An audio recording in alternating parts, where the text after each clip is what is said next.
Have you ever tried to look up a court case and just immediately felt like you needed a law degree to even read the website? Yeah, we've all been there. Drowning in a sea of legal jargon is incredibly intimidating. But hey, you are in the right place. Welcome to this explainer. Today, we're going to turn you into a master navigator of Macomb County court records so you can find exactly what you need completely stress-free. Okay, let's dive right into this. Here is our roadmap for today. Number 1, why search court records? 2, navigating Macomb's court system. 3, step-by-step case search. 4, common roadblocks and solutions. 5, advanced searcher tips. And finally, 6, final takeaways and disclaimer. All right, Section 1, why search court records?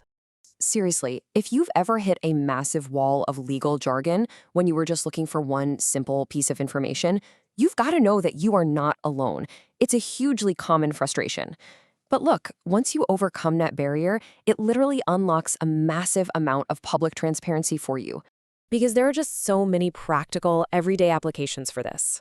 Think about it for a second. You could check the status of a traffic ticket without waiting on hold with the clerk for an hour. You can run a background screen on a prospective tenant before you actually hand over the keys.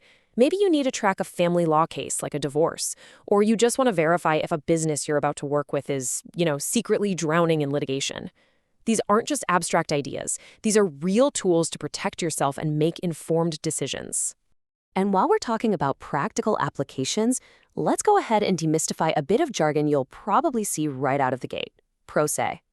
This simply means representing yourself in a court proceeding without the help of an attorney. A massive portion of the people who actually need these online search tools are pro se litigants trying to navigate their own civil or family cases. So if they can do it, you absolutely can too. Moving on to Section 2, navigating Macomb's court system. Okay, so this right here perfectly illustrates the dividing line in Macomb County. You've basically got two lanes, the 16th Judicial Circuit Court and the various district courts. The Circuit Court in Mount Clemens, that handles the severe or high-dollar stuff. We're talking felony crimes, civil lawsuits over $25,000, family law, and appeals. On the flip side, the district courts handle everything else. That means misdemeanors, civil claims under $25,000, your everyday traffic tickets, and landlord-tenant disputes. Now, for those district courts, it is all about geography. Macomb completely fragments its district courts across different cities. So, got a speeding ticket in Warren? You are heading to the 37th District Court. Got into a dispute in Sterling Heights? That's the 41A. It's like a puzzle. You always have to match the city where the incident actually happened to the correct court. And just to round out the whole picture here, Macomb also has a probate court for things like wills, estates, and guardianships, plus a juvenile court specifically for minors. Much like the Circuit Court, these are centralized right in Mount Clemens. But honestly, for most everyday searches, you're usually just going to be choosing between the Circuit Court and your local district court. Section 3, step-by-step case search. All right, grab a mental notepad because here is your 4-step battle plan. Step 1, identify if your case is at the circuit or district level. Step 2, choose the matching online tool. Step 3, punch in the party's name or the specific case ID. And finally, Step 4, use filters like the filing date or case status to weed through the results and find exactly what it is you're looking for. Now pay close attention to this because this right here solves like 90% of the search errors beginners make. You absolutely have to match the online portal to the correct court.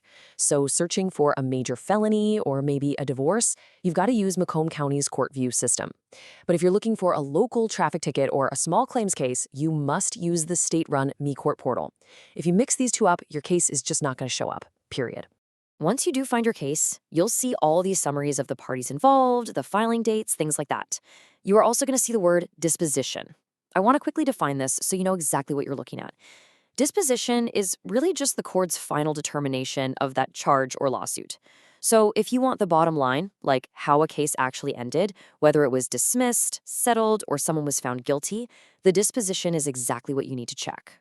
Section 4, common roadblocks and solutions.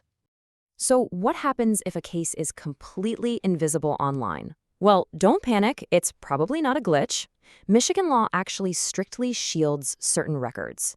Juvenile records, cases under the Holmes Youthful Training Act, often called HITA, specific first-time drug charges under 333.7411, and intentionally court-sealed records will literally never appear on CourtView or MeCourt.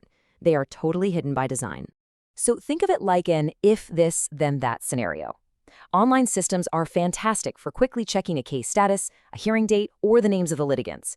But if you need the actual physical paper testimonies, or if you're trying to track down a restricted record, or hey, if the website just happens to be down that day, then you've got to go old school and physically visit the clerk's office at the courthouse to request those documents in person.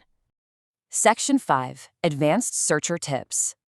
Okay, welcome to the Hidden Treasure section. If you need to dig deeper, you might want to write these down. iChat is an awesome system run by the Michigan State Police for statewide criminal history checks. It's about a $10 fee per search. Looking for someone actively in state prison? Use the MDOC Otis database. If your search involves a federal matter or maybe a bankruptcy, you'll jump over to the federal PACER system. And lastly, if you need actual police reports before a case even officially hits the court, you will need to file a FOIA request, that's Freedom of Information Act, directly with the local police department. All right, let's cement this magic number in your brain right now, $25,000. If a civil dispute is over this exact amount, you completely bypass the local district court and take your search straight to the 16th Circuit's court view system. Seriously, memorizing this single threshold is going to save you hours of wasted search time. And finally, Section 6, Final Takeaways and Disclaimer. Okay, time to bring it all together. Here are your main actionable takeaways. First up, always determine if your case is circuit or district. Once you've nailed that down, use Court View for the circuit cases and My Court for the district cases. Keep in mind that juvenile and sealed cases just won't show up online, so you will have to handle those offline. And one more quick tip. If you are actually filing a case yourself and you can't afford the fees, you can request a fee waiver from the clerk using a specific form called MC-20. And hey, that brings me to a super important point. Please remember, this explainer is strictly for educational purposes only and does not constitute legal advice. We're just here educating you on how to access public records. But if you are dealing with a complex legal issue or you're trying to interpret what a specific court filing actually means for your life, always consult a qualified legal professional for personalized advice. So there you have it. You now have the exact roadmap to navigate Macomb County's court systems with total confidence. That giant wall of legal jargon has been broken down, and these online portals are now yours to command. So I'll leave you with this. What hidden details will you discover the next time you search the public records? Go on, dive in, test out your brand new skills, and take control of the information that is rightfully available to you.